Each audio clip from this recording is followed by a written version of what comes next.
So, welcome to the Feel Good podcast show. If I'm chuckling a bit more than usual, it's because it's hard to ignore the history. Like Ash and I have been colleagues for literally forever. Not literally, I've gone wrong. Yeah, dude, welcome. Good friend of mine, besides being colleague. Are you serious? We have a technical issue. Firing off in 1 second. Okay, you know what? The backup's gone. Don't need a backup. We are that good. We don't even need a backup. Sure. So yeah, no pressure. And I think what's happened is this will be quite a shock for the audience so far, unless you're listening on Spotify. But I might have established the Feel Good podcast by accident, inadvertently, as a brown person podcast with myself, Ernie, Kelly. So again, quite a shock. I know white people too. They too drive cars. I've seen them on launches. They exist.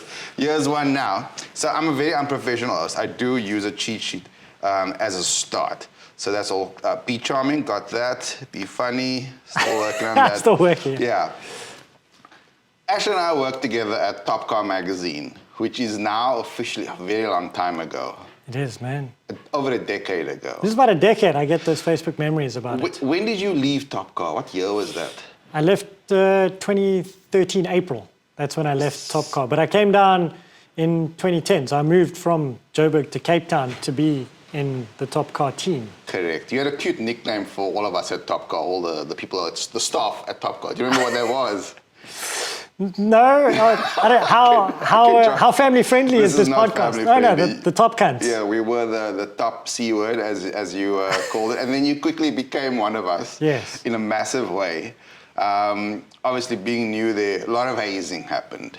But you endured it all. You endeared us to you, and you were quickly part of the team, the dream team, the Top Cunt team. And obviously, that was fun times for me, and I think a lot of our colleagues. We often refer to it as pretty much the best times, like the best we ever had it. What are your thoughts on that? Yeah, for me, those were the best times. Those were the times that I really felt like I was living that sort of motoring journalist dream. You know, we were doing like 2-3 day trips out in like performance cars to the middle of, just to do a mountain pass and back, just to ring a bell in the middle of Finierkpan or whatever that was. Or like we drove to the top of a Pekingese pass, or in Piketberg, we'd take 3 cars, do a road trip, and then we'd write a story on it, take some photos on the way. That was like the fun motoring journalist times. It's not like that anymore. I think we were living like that Evo magazine lifestyle. Like we were aiming that high. A lot of people don't even know what Top Car magazine is anymore. Yeah. The magazine went under in 2016, which feels like a year or two ago, but it's been 7 years practically. It's about to be 7 years. It's a long time. And but like you say, the memories of going to, I think we did exactly those two. I remember us taking us a BMW 1M with a fucked clutch. The 1M story. The 1M story. So there was 1M, RS3, and Cayman R. And those 3 cars. We drove it to Oudtshoorn via like Swellendam and all of those roads. And it was dope. Yeah, but people cool. often, you'll see the pictures, you'll hear the story, you'll read the story, but you won't know what we've endured to actually put it together. But for example, the clutch on the BMW was completely buggered. By another magazine with car in its name. Another car magazine. Let's not say the name of the car magazine. A random car magazine. Yeah, so I remember we'd organized the whole trip. Like it was beyond, like we couldn't cancel at any point. And then Cindy, who delivered BMWs at that time, pitched up and he's like, listen, the clutch is there's a bit of a clutch issue on this 1M. It's not there in a way you'd like to imagine a clutch being. The car revved to 7 really well, but there wasn't much drive going to the wheels. We did the whole trip with that clutch pretty much. It was a camera car. I like to think it was a camera car. It was there for the photos. Still won the shootout somehow. Man, that was. I actually don't think it won. The Cayman R eventually won, but we got the 1M back, and then we actually. But if you think about it, I mean, the Cayman now, you think about it, you go, well, the Cayman always had an edge over what was essentially saloons and hatchbacks. It was a pure performance car. I don't want to review cars today. That Cayman R had such a such a dent on my life that I convinced one of the co-owners of Cars.co.za to buy one as like a long-term. That's Ross, hey? Yeah, Ross ended up buying one. So I convinced Hannes to convince Ross to buy a Cayman R. That'll go up, appreciate in money. So now he's bought one. Oh, so you're actually one of the early influencers there. That's influenced the man. I influenced Via and Via. You influenced the man with money. To buy a Cayman R. There was not a lot of those in our industry, especially then. Yeah, no, I remember fondly the M5 E63 and Jaguar X, what X? No, XFR. XFR. Oh, yeah, that was epic. I think Aaron Borrell was about a year into his hazing at that point. We never stopped, to be fair. No, Aaron's a special one. Like, we do miss him. Like when you obviously Google the term top cunt, his photo probably like one like this. Do you want them in extra large or a skinny?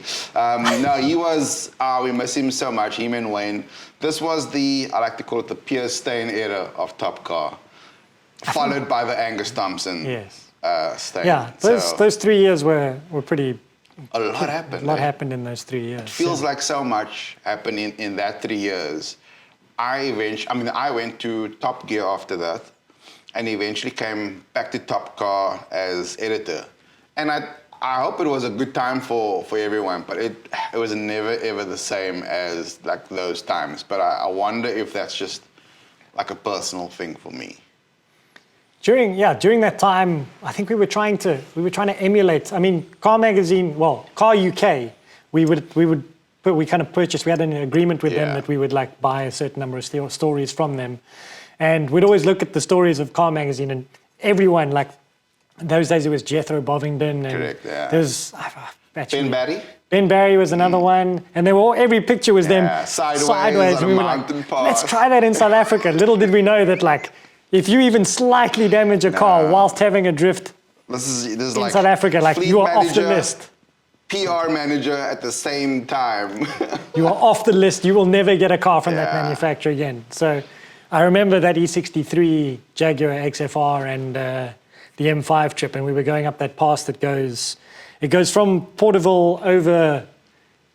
Yes. It goes to the top of a hill, and there's a little bit of gravel between it, and then you get onto the pass, and it's like 154 switchbacks. It feels like before you get to the top, and I was tasked with trying to drift an E63 for camera around a very sharp hairpin bend with Seagram Pierce, who was the photographer at the time, he's like, can you do a bit more? I'm not really getting it on camera. Really Meanwhile, I felt I was like, I was fully locked up. I was sideways, parallel to the road. I felt like absolutely shitting myself. Very talented, very unrealistic with his expectations of EL South African motoring journalist.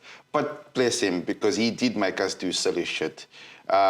Someone, I think, had a little bit of a prank on that trip. I can't remember who it was. I think it was an E63. I remember a pot plant. But we can get back to it later when we talk about our worst accidents. Unless you want to talk about that now. The pot plant. I got in a lot of trouble for that. Did you? You shouldn't have, because it was an easy mistake to make. I think it was a reverse camera. Someone else parked the car. I'm still blaming whoever parked the car. Was it Aaron? Aaron parked the car. That's probably Aaron. But at that stage, Mercedes used command as like that interface. And if you switched it off, it didn't come back on. Was that command with a K? No, it was with one or two M's. Oh, yeah. Two M's, I think it was command with a C, but two M's. Okay. That might be how you spell it. Okay. I don't need to spell anything. That is actually Comanche. It's all the same. But if you turned it off, the parking sensors didn't come back on until you turned on command. So I started reversing, waiting for the parking sensors and the camera to come on, because you become reliant on those systems as like a motoring journalist, because the car's never in the same position as you left it most of the time. No, so it's not. Like parking sensors and reverse cameras. I can't reverse for shit. I'm the worst reverser in the world. Noted. So that's why I go forwards really fast and backwards fucking slowly. I was trying to reverse it, waiting for the cameras to come on, and like you just hear that screeching sound of the concrete pot plants that we have in certain shopping centers. Terracotta. Yes. The AMG. The exhaust pipe on that had some quite nice marks. I remember your face when it happened. You were fucking not impressed, dude. I was livid. We were on the way back as well. We'd done the hard stuff. accidents happen when the hard work is done. I was telling Kelly in the last one, my accident was before you were there, my Impreza long-termer, and how I'd stuck it in a ditch. But we weren't doing anything quick. We were just doing photography, and I wanted to go home. And bad things happen, and all of a sudden you're in a ditch, you're in a pot plant, or worse.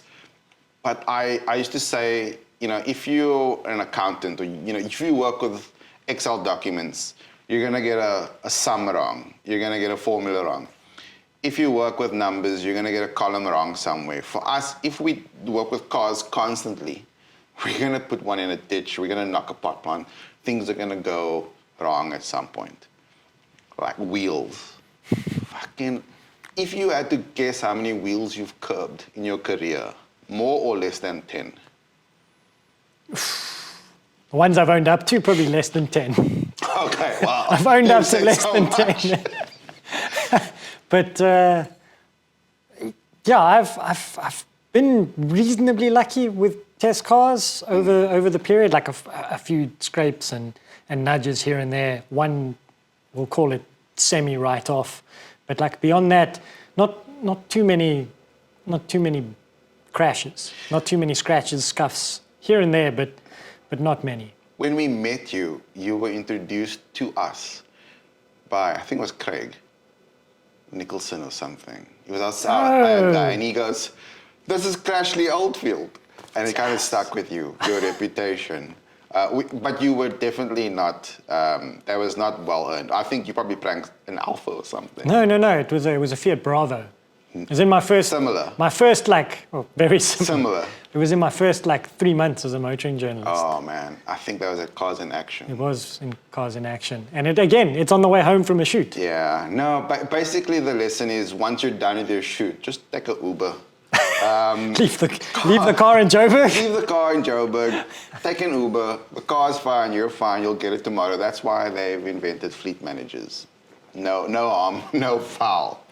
And then, so that's one of the other things that I kind of miss about the Top Car days. There's a lot of things that were amazing. I miss the amount of time we had on track with Peter Henkel, all by ourselves. Like, I'm not a big track guy. You're obviously a big track guy. But for me, just the freedom to just go on a racetrack in anything. I mean, anything, like freaking little Suzukis, Chinese cars, whatever we had. Just to go on a track and drive it around and around and around and evaluate the car. I don't think anyone's got that freedom anymore. No, I mean, besides having your own sort of racetrack or test track available to you, it is, I always did find it a very useful way to evaluate handling and ride quality and that sort of stuff. You just don't get that sort of beyond traffic speed evaluation tests without a track, and having that at your disposal made you could really get down to the nitty gritty of whether a BMW 330i was better than an S4 kind of thing, and those exact kind of things. A track helps you kind of really pick out the minutiae of what's different between those kinds of cars. It was a shitload of fun being on the track all the time. It was. So I mean, the reason why I mentioned the difference between me and you, I never thought I could be a racing driver, but I had a shitload of fun. I thought I could be quick. And the quickest I've ever been was when we had access to that track and we could just go. Obviously, I'm just going to say it, you are a racing driver. And I'll never forget, so I mentioned Peter Henkel, he used to test cars for us. And love him. And very early at the start, when you got there, I remember the day he let you go out in the car and you went off on a turn. And as your first time there, you went off and he comes back.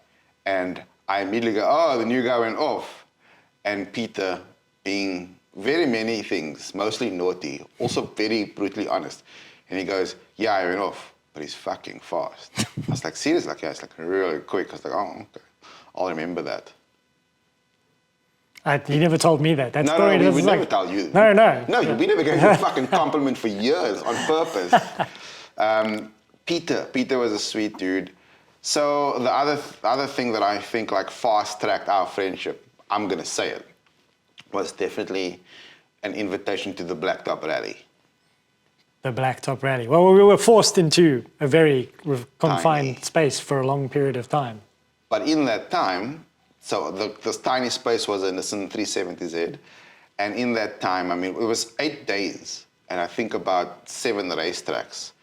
And a lot of hotel rooms shared. A lot of music shared. I think that's when we realized we like very similar music. I just let you really control the playlist. You seem to always have like many musics But they were ready all to good. go. Yeah. I knew because you were singing. And there was a lot of hip hop. Not something you don't want to hear. But it happened. I grew up in like high school was like high school was like late 90s, early 2000s, like hip hop and rap. Like that's when it kind of took off, even for white kids in Joburg, you know. We were trying to be cool. You were trying hard. Yeah. But also my white people music, my rock. So we had a club called Springfield in Cape Town. I don't know, I think you would have missed it, in Newlands. And that's the name of my playlist. I've got like freaking The Killers, Smashing Pumpkins, that kind of stuff. And you were jamming along as well. You're a big Audio Slave fan as well. I am still, but that was and definitely Soundgarden. Maybe it's just a Chris Cornell thing. It was. Rest in peace, Chris. But yeah, that's not your only Nissan story. Yes. Tell us about your other Nissan story. The sort of good, sort of bad one. The one that's doing the rounds at the IMAX right now. That's the. Oh, I'm still. Loosely. I'm a little bit hurt by that. Can you watch the movie? No, I can't watch it. So you might have heard of a movie called Gran Turismo. Yes. And it's set around a premise of a thing that actually happened where a bunch of video game Gran Turismo players were given the opportunity to compete and elevated into the actual sport of motorsport. Yeah. And Ashley, I feel you've got a story to tell.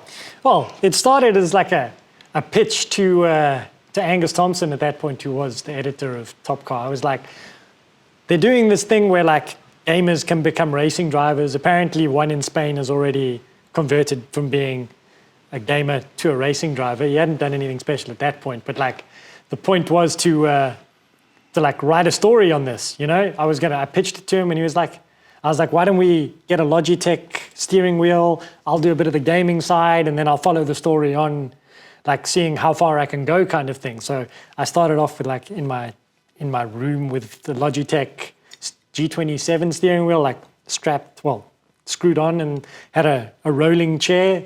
And it was pretty funny because I was kind of like doing a little bit for social media whilst I was on there taking photos of my setup. And the guys who were actually into the game were not impressed that I was actually like, I was setting reasonable times through like each challenge. But so your setup was ridiculous. It was. I was on a trolley chair attached to like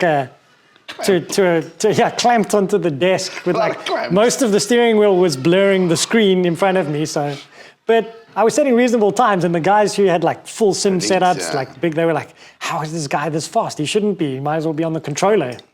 But so yeah, there were a set of challenges that you had to get through, and you had to be in the top 25 fastest Gran Turismo races in the country in order to make it through to like the next qualifying round. So I kind of actually spent quite a bit of time in it. So it was sort of like an hour, 2 hours, sometimes a night, and on weekends maybe a little bit more.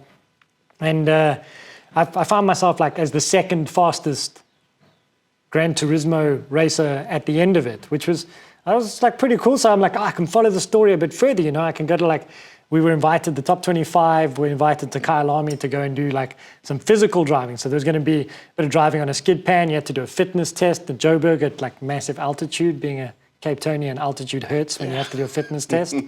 But like, I kept making it through to like the next round of these things. So I think I finished mid-pack in like the fitness test and the skid pan in Joburg. And then like the next part of it was like, there were eight of us I think, that got invited to Silverstone. So this is now, Silverstone is like the final part of your test.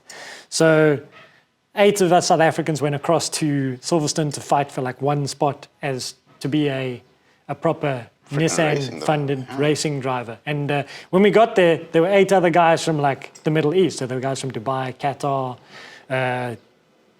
Abu Dhabi, Kuwait. They were all there, and like they kind of put us head to head for these for the spot to be a racing driver. So they were, and it was like it was March in the UK. So there was snow, ice, rain, and like a series of challenges that we had to get through. Again, fitness tests were in there. But I remember there was a paintball challenge where I was in a GTR at the front, and you got like a 5-second head start before the car behind was fitted with a paintball gun attached to its front. So an episode of Top Gear.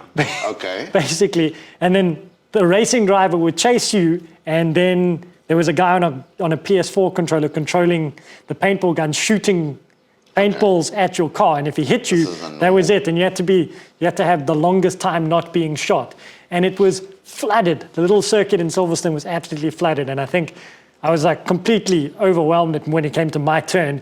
I made it to like turn 2, and then just like aquaplaned off the circuit. These aren't South African conditions. No. To be fair. I just missed the tire barrier, and then as I came to a stop, all I heard was doof, doof, doof, doof, doof on the window. Is like the guy just opened fire of paintballs onto my car. It's like the most demeaning thing ever. I've already gone off the track, and like then he just fired like 40 paintballs at the back of my car. When you're already down. That's brilliant. I do the same to you. But yeah, that was like a point. That was like, I think that was about 2 days in, and then I'm like. Surely I can do better than this. And I just, like the competitiveness in me just kept like saying, just keep going, man. Just keep being faster. Just do what they tell you to do and be fast. And by the end of it, there was like, I started like winning challenges after challenges. And then at the end of the week, there's like one big final race where they had like 4 guys from the Middle East against 4 guys from South Africa, qualified it on pole, like full Silverstone circuit, qualified it on pole. 8 laps, won the race, and then they deliberate over who's going to be the next racing driver. I'm like, I've won the race. Surely it's me. Surely it's me. The guy who won the race in the racing thing. There were some other good. I was a little bit older at that time. I thought I was old at like 28 when I was up against guys who were like 21 at the time. And you're like, am I going to win? Maybe they want to pick the guy who beat me in a couple of the challenges earlier. Maybe they're going to pick him. But like, yeah, in the end, I won it. And 8 months of like insane. I had to quit my job at Top Car. I remember. Angus Thompson was like, no, we don't really want you here. We're going to be a famous racing driver. You know, off you go. Be a racing driver. And I was like, still got to live here. My wife held down the house. Well, she was just my girlfriend at the time. But like, she held down the house. What year was that? That was from April 2013 to April 2014.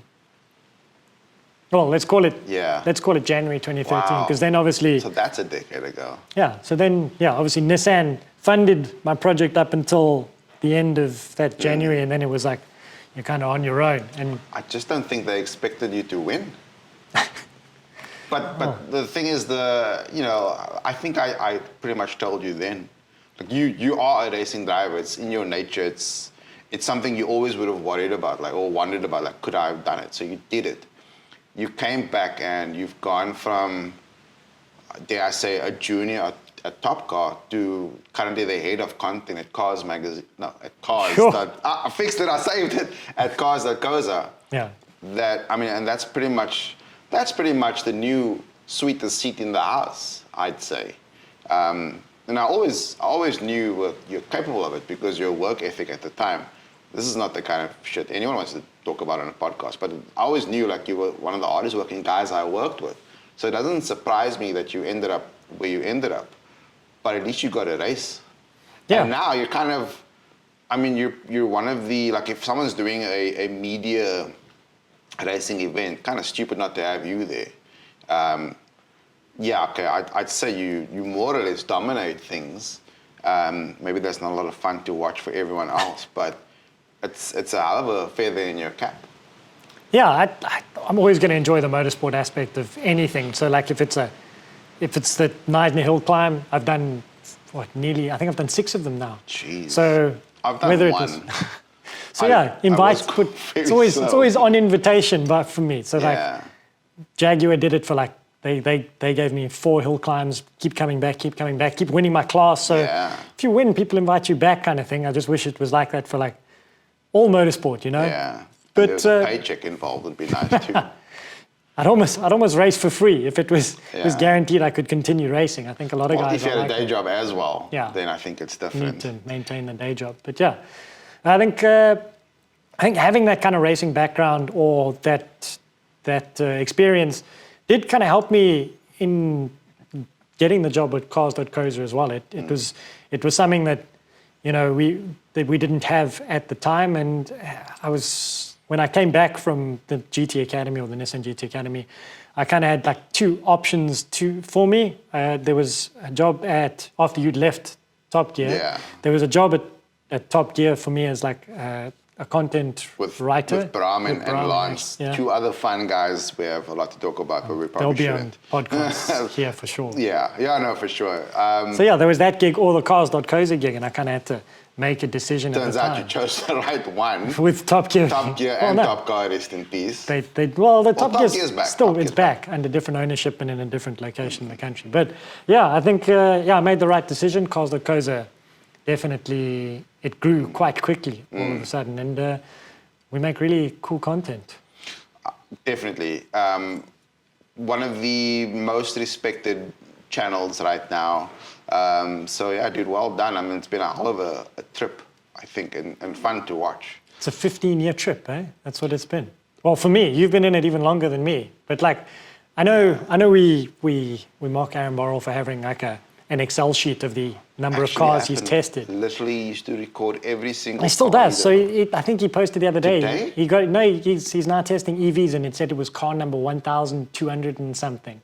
So what? So I looked at that and I'm like, oh, well, he was at GQ for a while, so I was probably testing more cars when he was at GQ, then he was with us at Top Car. So like, I don't want to do my math, but I reckon I can double that. Well, jeez. I've stopped counting. Yeah, well, I never counted to start with, but I reckon that like an average, I'd say over 2,500 cars. I'm 45 years old. I really can't be wasting fucking brain cells counting cars. But if you think about that, like when people are like, oh, well, should I buy this or should I buy that? I've got like 2,500 cars worth of forgotten experience. Well, I would say after Top Car closed and you at your position now at Cars, I would say that we might have probably evened out by now, because it's certainly dwindled a bit for me and then picked up for you. But if 2,500 is the number, I'd say it's I could see that being a reality. It's scary to think. It's scary People to think. should listen to us. We have a good opinion on cars. We've driven all of them. Yeah, I do forget what a lot of them are, though. So loosely, what do you feel about EVs? I think they're fun. You think? I don't think they're fun. Eh? I think EVs as commuters are great. I think in South Africa you definitely need a second car. My recent experience with EVs has not been great. What's that? Just like your life has to be set up around your EV. I think if you buy an EV, you need to have solar, you need to have a home charger installed, and you need to almost have like a work charger installed and then a second car. Because you need to always be charging that thing. Apparently, like if you go to a dealership, they'll tell you like, you need the ABCs, which is always be charging. But there's not a lot of that in the media, so that's our fault. And there's not a lot of that in the marketing. But I get why they don't want to make it seem like you're buying an unfinished product or whatever. I've had an experience very recently in Germany, and you can find out all about that on Cars.coza. But it was with the VW Buzz, the ID Buzz, which was awesome. But I've already mentioned it in a previous podcast, so maybe I shouldn't go on too much about it. But we got the car, 80% range and no charge card. And we had planned to go, let's say, there, but we ended up only going there. And the technology is sound, and the car is 10 out of 10, amazing car. But you need to embrace the EV lifestyle. It's about going, okay, need the wall. I do think you absolutely need the wall box. That is your bare minimum. Solar is great. Having a charging place at work is fine. But if you don't at least commit to the wall box, you're committing to a world of pain. Yeah, absolutely. No, for me, the most difficult part is that like you can't deviate from like your your commute or your A to B all the time. So if you're going to work, you come back, you go to work, you come back. That's like your weekly thing. That's perfectly fine. Even if it's like 100 Ks to work and back, that's fine. Like go to work, drive back, charge overnight, full charge, go back. But it's like if you have a lifestyle where like, I need to take my bike to the shop kind of thing, like that's an extra like 30 Ks and 30 Ks back. You're always thinking about like, I don't really want to spend R6.50 to charge it, R6.50 per kilowatt to charge it. I'd rather just charge it at home on my solar. And then overnight, you're like, I'm draining my battery. I'm not actually using my solar. So like there's a whole lot of, if you scrounge around for pennies, sometimes like I maybe do over the top, it can be, you try to reduce that cost beyond what's actually viable. Yeah. Maybe that's just me. But besides that, like there's no like go away in your EV on the weekend. Yeah. Like you don't get to go to like the Cedarburg, or you can't go to the Grubhub, or you can't go. Like that's what your second car is for. For a South African. Yeah. It's never happened, but I like to believe that 2 o'clock on a Sunday afternoon, I want to go to my wife and be like, let's just go to Hermanos. Let's just go. Let's go get a coffee. And then I'll be like, no, we're actually not going anywhere. I've got no charge in the car. And I think that kind of kills that kind of spirit. But I do have a story. I recently had the BMW XM. Love it or hate it, I really enjoyed it. But I've never had to do in a car what I've just done, which was I got to the point where I was driving in electric mode most of the time, and the battery was almost depleted, but my fuel tank was almost full. So I put it in maximum M Sport mode, the gnarliest engine-only mode, and I just drove it out for like 2 days, and I got to quarter tank, but now the battery had charged back to half. So now I had an EV again, and I drove that down. And I delivered that car with exactly a quarter fuel and a quarter battery, and I felt quite proud about that. And also, the first half of my test was quite boring, but the second half was amazing. Trying to be super economical and like get recharge into the battery, and then once the battery was done, you're like, I was doing what V8 M5, let's go. I was doing what Eskom was doing, and I was turning fuel into electricity at some point, which I think is how generators work as well. I turned it into a 3.5 million generator, and I feel fine. Than Eskom's. We've discussed hazing of you. Now let's talk about hazing of me, and how that's backfired. But I remember, you might remember, there I was coming into the office, full Lycra outfit, having fallen in love with cycling. The hazing came mostly from you and Aaron for dressing. We won't say the words you called me, because I know you wouldn't do it today, especially because now you and Aaron, as an example, and many others, Wayne, and our editor Pierre at the time, you guys are not only living on your bicycles, but you're all like this thin now, and you're all like fast as fuck, and I'm still the fat guy at the back, like getting other guys to come and ride with him, and I'm fine with that. But let's talk about mountain biking. There's a couple in the room being my 650 watts of battery power right there. Yeah, no, I need that shit now. Yeah. I can't leave home without it. I do, for my sins, have a bicycle from the 90s, which I do ride as well. You do like a classic? I do like a classic. I've got an old-ass bicycle, an old-ass motorbike, 3 old-ass cars out there, one belonging to my son. But let's talk about mountain biking, and you have the floor. What would you like to talk about? We don't have to really talk about mountain biking. I mean, I think I do it... I do it as like my competitive outreach kind of thing. So like I've been competitive in absolutely everything I've done. I'll probably blame it on my parents, everything Lovely they wanted people. To do. They fantastic, but like everything we did was always a competition kind of thing. So everything I do has to be in some way competitive, or a way to kind of like dispense energy and be competitive. I think my wife will admit to the fact that like if I don't expend some energy doing exercise during a day, I'm an absolute nightmare to live with. I'm annoyingly irritating, I think. She said exactly that, so yeah, you're right. Yes. But surely some of it's for fun as well. It is. I mean, I did grow up on bikes. When I was growing up in Botswana, we grew up on motorbikes. Motorbikes. So a lot of experience on bikes. But it is a lot of fun. It's the closest thing you can get to actually racing a car with the same similar sort of skill sets. I mean, racing a car is all about like eye and hand coordination combining together, and it's very similar on a mountain bike when you're going down a trail between trees or berms or something. You plot your line, you look further ahead, you look at like That's the one. you look at turning point, apex, exit kind of thing. You're looking for things on the ground that are kind of in the way or problematic, and it's a very similar experience. Then you add in the speed of a descent, and kind of that adrenaline rush comes with it. So 2 racing drivers, I don't know if you know them. One's name is Lewis Hamilton.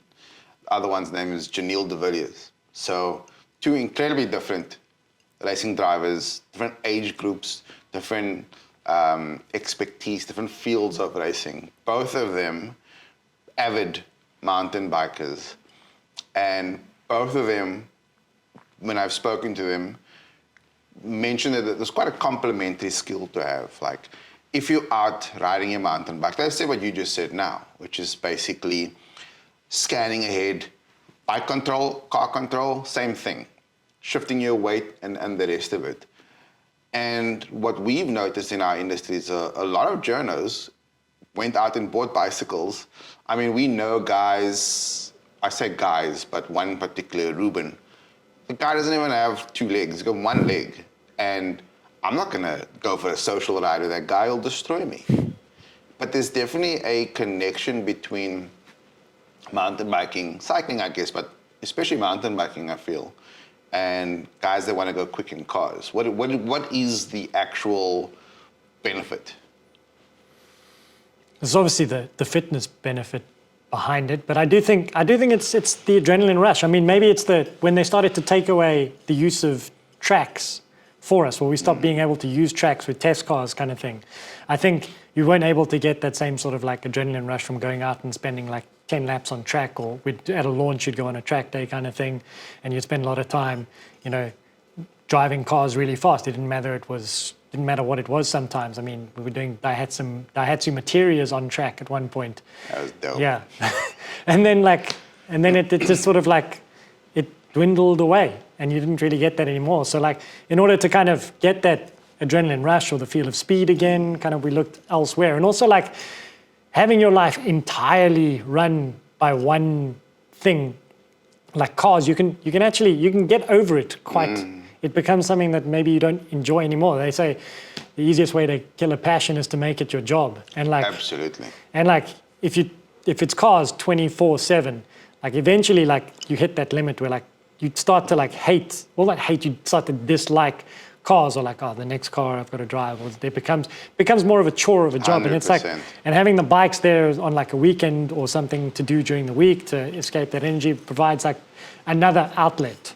100%. So I think that's what it is. For me, when I'm out on the bike, it actually gives me time to kind of, I've come up with my best story ideas, like Same. out there on the bike, or like I'll write like a paragraph in my head while I'm on the bike trying not to get hit by a car, or going out onto the trail, and just like something will spring to me, and then I'll be like, hey, what do you think of this idea? And Yeah. Do you ever stop your bike and just like start making notes, or WhatsApp yourself with ideas? No. I keep it in my head and then forget it at the end of the Okay, ride. so you do what 99% of people would do. Yeah, so don't you like So you all stop. ideas? You stop like mid-trail. No, I'm sure there are. Done. Like Conterman's Cliff has loads of ideas out there. You just need to go and pick them up. Collect them. Yeah. So I had the same chat with Ernest Page 2 podcasts ago. He was guest bird 001, watching. eh? Yes, he was. Don't take it personally. I used him to get all the kinks Sorry, out. what? He does bird watching? He does. That is his mountain biking. He watches birds. He watches, like. He does bird watching. No, there's a bit of bird life around here. What is it, like rock kestrels, kites? Oh God, dude, I don't know what the fuck owls? it is. I don't know what. Like that's only what I see when I'm out there sort of doing. I've Does seen he have an like the owl. binoculars and like? I feel like he's Is got he the the apron camo and gear and like the lots of I don't pockets know in the what- top I here? don't know what he does. He seems the type because he's all in on whatever he does. So I assume he's got like the whistle. Is there a whistle involved? No, that's for the ducks, isn't it? Oh, That's how you fuck, call dude. ducks. I don't know. I've never called a duck. Isn't that a cricket term? So Ernie, are you quicker than him? Yes. Okay, just making sure. We've raced together. Okay, I need a 30-second that I can Soundbite. cut out. That's quite great. Oh, yes, So, yeah. I'm faster than Ernest Page. Okay. Actually, I refer to him every time I see him as mild performance with Page. What about second page? Which second page. He absolutely hates it, but he's got himself a really good gig at the moment. Does. He's really into his racing. Every time I have a chat with him now, I have to go through like an hour and a half where he just tells me about like how driver coaching has developed him so much further. I want you to do what I do, which is just zone the fuck out. Like, just think of like a happy memory and let him talk and just go there instead, because he will go on. Or tell him how cuck birds are, something to really offend him, and then he'll change subject, which is the best thing for you, it's the best thing for Ernie. Because outside of cars, he's fuck boring. The birds thing isn't giving him a great street cred. No, Ernie, if you're watching this, you're still on the podium, buddy. On this podcast, he was. That's the yeah, closest you're going to get to the top of the podium against me. That's the only time you're beating Ash. So, okay, obvious. I can't have a motoring journalist on here. And I don't intend on just having motoring journalists on here. But I can't do that without asking the usual things that you get asked, I get asked. What was your best launch ever? Thankfully, this is a question that you were prepped for. I remember it. So, it was an international launch. Makes sense. I was with Top Car at the time, and Top Car was one of the few publications that got like the supercar invites. Like they'd get occasional Ferrari invites, Aston Martin invites, Bentley. Like you'd get those invites, or McLaren even. And I think Angus, it was Angus at the time, he said, well, there's this Bentley trip. It's a Continental GT Speed. It's happening in Austria. Sorry, it's happening in Germany, and there's a bit of a drive around there. And it was towards the end of the year. I'd call it like October-ish. It'll make sense in a moment why. Oktoberfest. It was just after Oktoberfest, Okay. actually. So it'll make sense why I'm telling you the date in a little bit. So I'm like, yeah, I'm in. It sounds great. Land in Graz in Austria. The guy's like, what? We need you to drive from Austria to Germany, to Berchtesgaden. If you don't know where Berchtesgaden is, it's just above Munich. It's kind of where the old SS of World War II had all of their holiday homes and stuff, but it's now turned into this very like holiday area. Okay. Anyway, so Macabre. we had to go to the Intercontinental Hotel below Eagle's Nest, which is where Hitler had his place on the top of the mountain. Eagle's Nest was there. So we had to drive there via a whole load of autobahns. So I'd never driven an autobahn at the time, but to get there we had to do like a whole load of like mountain passes, traverses, everything. And I was driving with Pierre actually at the time. He was Top Gear. So he was my co-driver for this one. And for some reason, the Bentley PR at the time was just like, look, you're on autobahns, go as fast as you can. I want to see who gets the top speed out of the entire list of journeys. The worst thing you can tell Sanctioned, a bunch of journeys. Yes. Tomfoolery, beautiful. Yeah. But like October, as we were heading to the Intercontinental Hotel, we could see that like the weather was closing in on us, and we had to beat the snow. So we into the Alps, Austrian into the Alps. And I just remember seeing the snow above me. We were in these smarty-colored Bentleys, so there was like the really bright red, yellow, blue. There were green ones. It was that amazing Conti Sport GT. I think it was GT Speed. There was one was a V12 and there was the V8 in there bi-turbo, I think, at the time. And I was in the W12, and we were just absolutely hammering it. But like beautiful cruise, snow just couldn't kind of falling down the mountains. Just like it was like what I dreamed of before I got into motoring journalism. This is what I thought it was about. You know, you do these mega trips along these alpine mountain passes. Top gear shit. Yeah, exactly that. Like, let's just cut to the point. Top gear shit. With your mates, amazing cars, gunning it, the scenery that kind of like defined your fucking childhood, your childhood aspirations. Like, no way is it gonna happen. Yeah. There's not a lot of examples in, I think, people's vocations where you see the dream, but you actually get there. For me, one of the best Top Gear shit style dreams was driving Ferrari FFs in North Italy, also on these alpine roads. Northern Italy is probably the best place in the world. For that kind of thing. So, and the thing is, no matter how powerful the car, no matter how big the car is, there's no one else on the road. And you're driving these things like Miatas, in the sense that you're redlining it and you're just going and there's no one around. That is yeah. Okay, so that is pretty freaking epic. Okay, I'm gonna give you a 10 out of 10. We've never actually rated these things before, but that was pretty good. So you get a 10 out of 10. What did Ernest have? Did he have finishing third to Ash in a hill climb? I think it was beating some people on a gymkhana. In a gymkhana. Beating some fat people on a gymkhana. In like a Suzuki Swift. It was the GL. whatever I drove with him that day, because he definitely beat me. I'm one of the fat people he beat in that car. No, we've kept him local, so he hasn't. I don't think I actually did give him that question. I didn't give him a lot of questions because you wouldn't shut the fuck up, which is wonderful for runtime. Yeah, I really appreciate what he does. I did one recently actually to the States that was pretty cool. If you ever get the chance to drive the passes around Palm Springs up into the mountains above there. I saw that trip you did. That was BMW trip.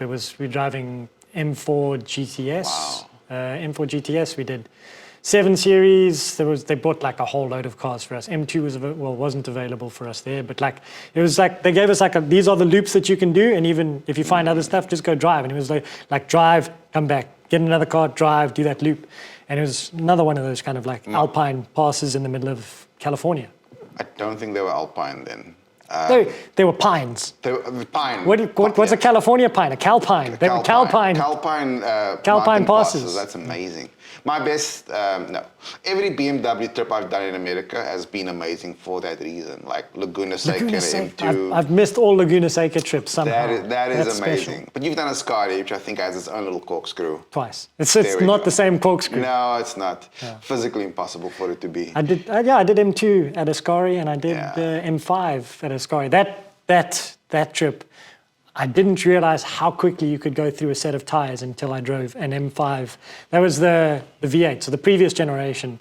We drove that on track, literally 5 laps on track, and we were being hit by rubber from the cars because we were kind of convoyed, and we were being hit by Pirelli rubber at like a rate of like, they were stones at one point, just like smacking the car. Then you'd come into the pits, the car would disappear through like a garage. And the garage was branded Pirelli, and then it would come back out with brand new stickers. That was actually a Pirelli launch.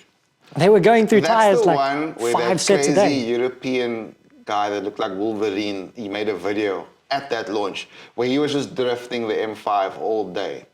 And at some point it looked like he was in trouble, but they ended up just giving him more tires and kept Wolverine, him was he Romanian or something? I remember the Wolverine. I remember watching the video and you going, that's that guy. I was on that launch with that guy. He's nuts. And I didn't need to be told that. I could tell by his video. So that's a good example of, we watched this random video of this guy, and it was, again, trademark Top Gear shit. And you were right there. So you lived exactly what this guy, you experienced what he experienced. I mean, dude, there's not a lot of experiences like that going around. No. Especially now. It's a very, very different landscape now. It's a very local landscape. It's local, but I mean, we're getting opportunities. We're still doing, and I'm not knocking the local stuff. The local stuff's pretty awesome. But we do, when we have these chats, you'll have noticed, it's the really crazy international ones that we keep mentioning. Yeah, we've had some pretty wild local ones to do as well, but yeah, I think we do a lot of local stuff, so it's almost like you're doing them again or over and over again. So like we've driven all of South Africa's major mountain passes. I've driven the country several times. We covered a lot of it just on that first Blacktop rally. I mean, we drove so much of the country and the 4,000 Ks in 7 days or something. Pretty much. Yeah. And then I did it again with Peter Henkel, was our top car. You did it in the KTM? Driver, in a KTM Crossbow, which was nuts. Yes. Like, did your car have a windscreen? Because mine didn't have a windscreen. I'm just letting you know. You wore crash helmets for like 6 days, no 7 days. Well, now it's like I collect them. I've got 1, 2, 3, like 7 helmets in this garage right now, but most of them are bicycle helmets, I will admit. The other thing about driving with locals is it's luck of the freaking draw. Like, what is the scariest? Have you ever gotten out of a car with one of your local colleagues? Have you ever gone like, dude, much love, but I'm out? I haven't. I'm a terrible passenger to start with, but there was one where I kind of intervened, not interfered. Ooh. I intervened a little bit. That's like saying, I have no faith in you. I'm stepping in. Yeah. And sometimes you got to do that. I stepped. I feel bad for stepping in, but I had to. Self-preservation being a factor. I kind of did that. You've been in with instructors where like you'll be doing something on a track and their hand will just kind of come across and they'll tug the wheel. What the hell are you doing between my legs with this? It's like it's a weird thing, yeah. But I kind of like I came across it. I was just with someone who was quite new. I think he was on like second or third launch or something, and I don't know how I ended up driving with them, but it didn't look like we were going to make this intersection without climbing quite a large curb in the center. It wasn't a curb; it was actually one of those like concreted blocks that they put in the middle to stop people from going across them, and it looked like we were about to ramp a BMW. Yeah. Ooh, what was it? Might have been an X1 over it at that point. At which point I kind of just grabbed the steering wheel and flipped it. At which point I realized that the driver had then panicked because he thought the wheel was doing something it wasn't meant to. And then there was all sorts of arms flying all over the place. Quite new, this guy. It was a mistake not to just be like, turn, turn, turn. And then if we'd hit it, we'd hit it. Too bad, bro. Because it just made things worse. You think that made it worse? It made it worse. We didn't hit anything, but we started to take down oncoming traffic at a point where we were using oncoming traffic as a slalom. At that point, you both felt like dicks. Yeah. That's no good. Yeah. I'm a very bad passenger, I'll admit. I tend to, the floorboard on a test car where I've been in the passenger seat gets pressed hard. There's like no carpet in the passenger while you're done. I'm not a good passenger, I'll admit to that. But generally, I pick reasonably good driving partners for these things. That's the key, though. You've actually got to pick them now. Or as Aaron would have said back in the day, I book you. I book you. I book you. He knew. I didn't know it at the time. So what happened with me is I fell out of rotation when Top Car closed, and then the launches died up for a while, and then I rejoined the fray. Didn't know anybody, and I never used to give a shit before. Like I kind of knew everyone. And also enough people were booking me. And then when I got back into it, it was just a bunch of randoms. I didn't know anybody. And then I would get into the cars with people I'd never known before. And like please let this fucking end. I don't feel like dying with, what's your name? I don't even know these guys, these people. It's something easily overlooked. Like not everyone's on the same level. And by no means racing driver level, just like driver competence. Yeah. The only time I ever got out of a car was some guy, name not important. He was, you shouldn't drive with your phone. This motherfucker had 2 phones. Chatting to some chick on the one phone and getting a business call on the other one and steering with his elbows and then his knees. I was like, No. I don't want to make you feel bad, but you've done this to yourself, buddy. And I got the fuck out of there. It's not as bad now, although actually having said that, it is. Because I did get into a car recently with someone where they were super nervous, but oversteery. And it was on a gravel mountain pass. Oh, I was going to say, where did you find oversteering like a modern car? This person was doing gravel I've got it a couple of times. I'm like, by the grace of God, you've got it. By the third tank slap. Yeah, I was like, dude, I'm out. I'm out. I first did is it my turn to drive next, maybe? Driver change, right? Yeah, driver change. Yeah, right? Yeah. What I'm saying is, you're out of your element. We agree, right? And if he goes, driver change, then that's like an unspoken thing where I almost killed us. I'm sorry. Please take this fucking car from me. And that's exactly what happened. That's exactly how it went. So no harm, no foul. But yeah, it is potentially quite scary out there. So we've covered your worst crash in terms of... A Fiat Bravo in a tree, yeah. Oh, we didn't actually cover that. No, we didn't cover how it happened. I'm happy to explain how it happened. Let's hear it. We were doing Fiat Bravo versus Golf. Not 3? No.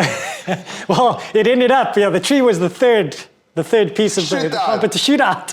Angus Thompson would have made that a shootout. Angus Thompson. We have a long-term tree, it was in the shoot. Angus Thompson had a way of putting cars into shootouts that conventionally smart person wouldn't have seen, but he saw a way. He saw a way to shoot out cars that would shoot out the ball. Unconventional shootouts. Yeah, bless him. Could have made a magazine out of unconventional shootouts. Or at least a supplement. Yeah, supplement. Okay, a 3. So the 3 won. What else was in that competition? It was literally just, we were shooting Fiat Bravo versus Volkswagen Golf. And the Bravo, like, the only place you can shoot stuff in Joburg is the Cradle of Humankind. So that's, we were out there. And it was on the way back after the shoot. I had the photographer in the car with me. I was doing like 70 in the dark, pitch black I'm dark. with you on that. Came around a corner and there was a rather large traffic circle, which was one of those traffic circles which is brick paved. So I smashed the brakes. Then as I smashed the brakes, we got onto first did a speed bump into the traffic circle, and then the ABS just kicked in, which doesn't actually make you brake faster. It kind of extends your braking system, but stops you from locking up. So anyway, we started to extend. I then two-wheeled it over the center of the traffic circle, and then conveniently, the road went into a single-lane bridge. Those who've driven the Cradle of Humankind will know this bridge is a single-lane bridge where basically you stop for oncoming traffic because it's a single lane. But anyway, so I had to make a decision at that point whether I was going to try and make the bridge or use the tree to deflect myself. Soft target. Into the tree was not a soft target. Okay. But anyway, so we thumped the tree on the passenger side of the car, which was where the photographer was sitting. And we hit it and we spun the car 180 degrees facing the other way. And the airbags went off on the side. The whole passenger side of the car was stuffed. And so were the wheels, but it wasn't facing oncoming. So then my editor at the time, Jason Woozy, who's now at IOL? I think it's IOL. He drove the other way, not knowing that there was anything wrong with the car, just like waved at us. What are these guys doing facing the other? Cheers! The car was fucked on the other side. But and thus Ashley Oldfield was born. Yeah, to be fair... That's the version of Ashley we got. Yes. To be fair, the publisher at the time was actually really good. He was a difficult man to work for, shall we say, but he was actually really good to me at that time. He kind of eased it over with the manufacturer, saying like, it'll only ever happen once. He talked to me like, you don't want to get the reputation of being Ashley Oldfield.